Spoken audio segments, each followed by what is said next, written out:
X लुकअपको बारेमा कुरा गरौँ। एक्स लुकअप जानिसकेपछि भी लुकअप, एज लुकअपहरू चाहिँ जान्नु पर्दैन। सो यो चाहिँ एडभान्स रूप हो त्यो दुइटैको।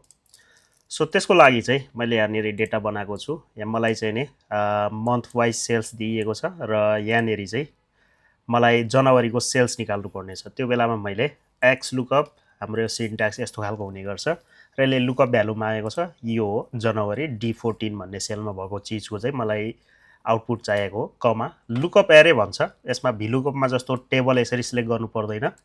हामीले चाहिँ नि यसमा चाहिँ लुकअप एरे भनेर चाहिँ यो मन्थलाई दिन्छौँ अनि यसलाई F4 पनि गर्छौँ। कमा अनि रिटर्न एरे भनेको यसले मलाई चाहिँ नि यहाँ रिटर्नमा के दिनुपर्छ त, मलाई आउटपुट के चाहिएको छ त्यो कुरा हो। र मलाई सेल्स चाहिएको छ, सेल्स चुज गर्छु र यो दुइटाको हाइट चाहिँ बराबर हुनुपर्छ। त्यो भनेको B2 देखि B10, C2 देखि C10। सो यो हाइट चाहिँ बराबर हुन जरुरी छ। सो एन्टर गर्नुहोस्, तपाईँको सेल्स आयो। सो यति सजिलो छ।